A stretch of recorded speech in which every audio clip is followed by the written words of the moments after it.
Tim nasional sepak bola Portugal akan menghadapi Kroasia pada babak 32 besar Piala Dunia 2026 di BMO Field, Toronto, Kanada. Besok pukul 6 waktu Indonesia Barat.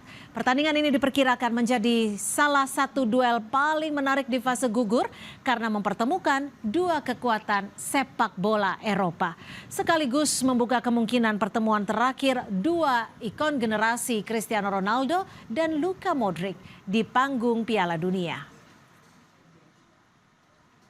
Ronaldo telah mencatatkan namanya dengan tampil di 6 turnamen Piala Dunia sejak saat pertama kali melangkah di panggung internasional. Dan catatan karirnya di Piala Dunia mengikuti 6 kali gelaran Piala Dunia 2006, 2010, 2014, 2018, 2022, dan 2026.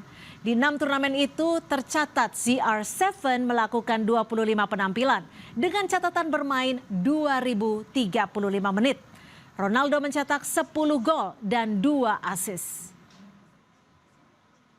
Selain Portugal dan Kroasia yang akan berebut satu tempat di babak 16 besar Piala Dunia 2026, 10 tim lain sudah memastikan diri terlebih dahulu, yakni Paraguay, Prancis, Kanada, Maroko, Amerika, Belgia, Brazil, Norwegia, Meksiko, dan Inggris.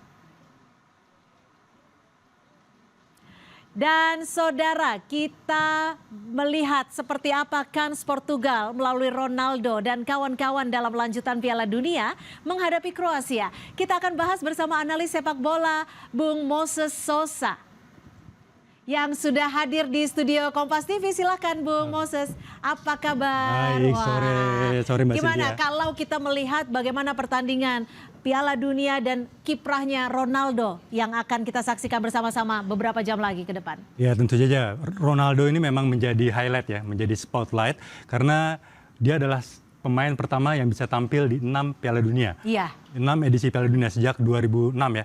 Nah jadi bisa dibilang tadi Mbak Cynthia juga sudah sampaikan bahwa bisa jadi ini adalah kali terakhir ya performance Ronaldo di pentas Piala Dunia dan sangat ditunggu apakah Ronaldo bisa memberikan gelar Piala Dunia ya kepada negaranya. Kalau gelar Euro sudah ya 2016. Nah sekarang giliran apakah untuk gelar Piala Dunia bisa diberikan kepada Ronaldo. Tapi bagaimana Anda melihat nantinya peran Ronaldo ketika akan membawa Portugal ini mungkin untuk maju di fase berikutnya? Iya, peran Ronaldo jelas sentral ya.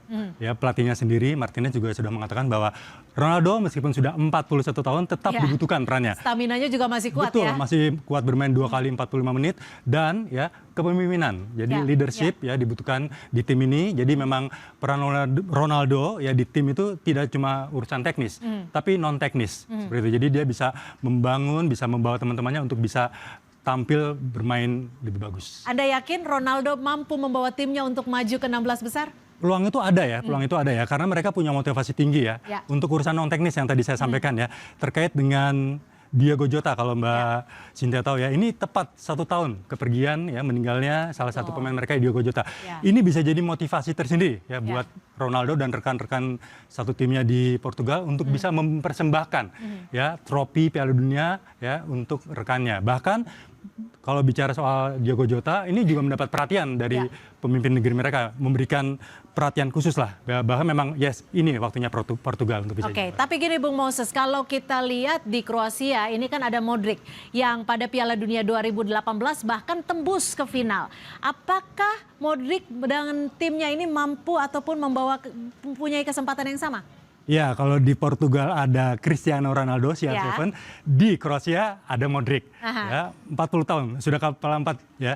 Posisinya juga sama seperti Ronaldo perannya ya, role-nya ya sebagai leader, sebagai pemimpin tim ya, dituakan tentu saja ya. Dan tentu saja lagi-lagi sama seperti Ronaldo punya motivasi tersendiri untuk bisa membawa Kroasia melangkah lebih jauh. Kita harus ingat ya, dalam 2 edisi terakhir Piala Dunia ya, Kroasia 2018 runner up. Ya, kalah lawan tuan rumah Prancis, lawan Prancis di Rusia maksud saya. Kemudian 2022 semifinalis. Ya, jadi ini bukan tim sembarangan. Jadi ini 4 besar nih dalam 2 edisi Piala Dunia terakhir. Jadi menghadapi Portugal ya tadi Kompas sudah sampaikan juga Kompas TV.